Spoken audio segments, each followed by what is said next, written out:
One person versus the entire United States military. Tanks, jets, nukes, everything. Who wins? Today I'm revealing the exact power level from Lord of Mysteries that could pull off the impossible. And trust me, most fans get this completely wrong. Warning. Spoiler ahead. Picture this. A single Beyonder walks onto our Earth. No backup. No army. Just them and their mystical powers. And, standing across from them, the full force of the US military. Every weapon, every soldier, every piece of technology humanity has built to destroy threats. Can this one person actually win? Or do they get blown to pieces in seconds? Let me break down how this actually works. In Lord of Mysteries, power runs on a system called pathways and sequences. Imagine a ladder going backwards. You start at sequence 9 at the bottom. Weak, barely supernatural. Then you climb down through 8, 7, 6, and so on, all the way to sequence 1. And at sequence 1, you're basically a walking god. There are 22 different pathways you can choose, and each one gives you completely different abilities as you advance. Now most fans make a huge mistake here. They see a sequence 5 Beyonder who can turn invisible or possess minds and think, yeah, that's enough to beat an army, right? Wrong. Completely wrong. Let me tell you why. Let's start with the weakest levels. Sequence 9 and 8. The baby Beyonders. Sure, they've got some cool tricks. Maybe they're a bit stronger than normal people. Maybe they can see ghosts. Sounds impressive until you read what the actual lore says. And I quote, "Low sequence Beyonders are no match for guns, much less cannons." Think about that. A single bullet kills them. One sniper from half a mile away, and it's over. The US military would wipe the floor with them before they even knew what hit them. They don't stand a chance. Not even close. Okay, so what about the middle levels? Sequence 7, 6, and 5. This is where most people start getting excited.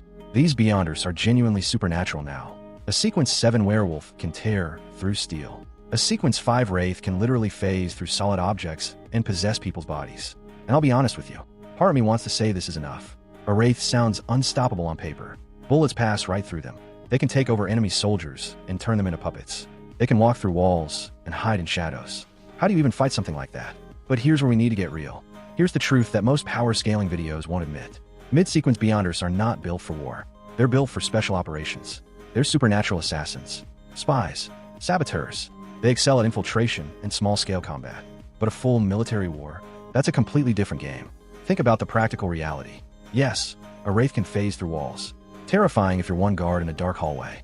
But what about when the military brings in coordinated strategy? Satellites tracking your movement patterns. Drones carpet bombing entire city blocks. Artillery strikes that last for hours without stopping. Fighter jets attacking from 10 miles away at supersonic speeds. And here's the real killer. Even if bullets can't touch you, you still have limits. Your spiritual energy runs out eventually. You can only activate your powers so many times. You can only be in one location at once. Meanwhile, the US military has millions of soldiers, unlimited resources, supply chains that span the globe.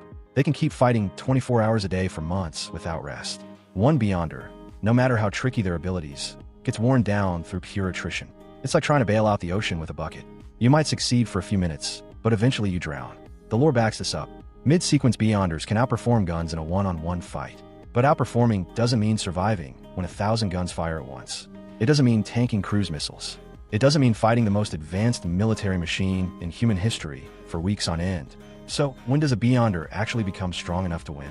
The answer is Sequence 4, and this changes everything. Sequence 4 is called the Demigod threshold, and that word, threshold, is critical.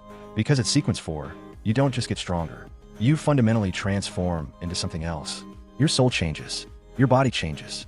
You stop being human and become something that plays by different rules entirely. At Sequence 4, you unlock your mythical creature form. Even though it's not perfect yet, this form gives you power that normal humans can't comprehend.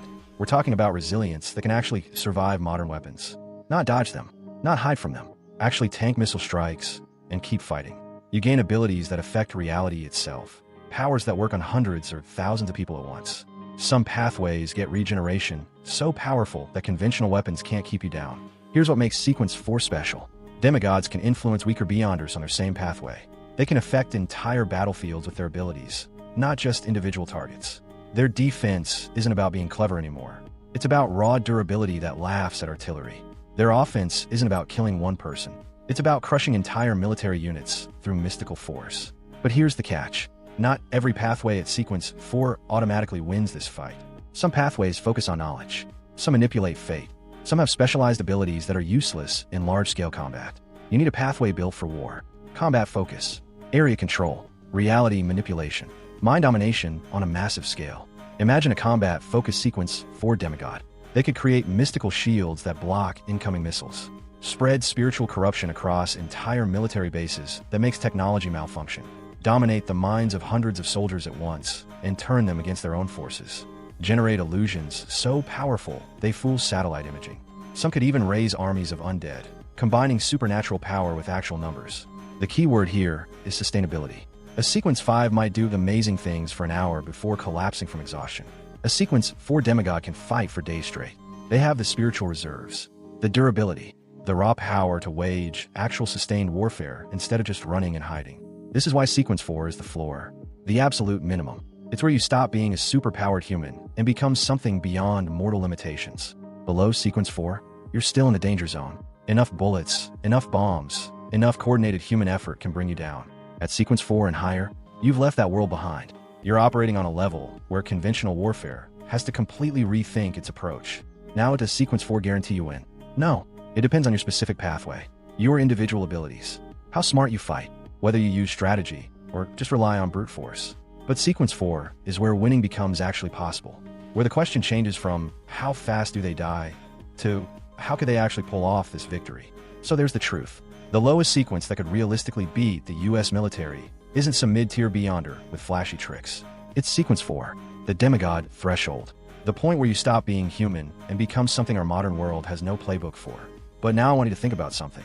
If Sequence 4 is the minimum power needed, which pathway has the best shot at actually winning? Is it raw destructive power, reality bending, mass mind control, or something completely unexpected? Remember this.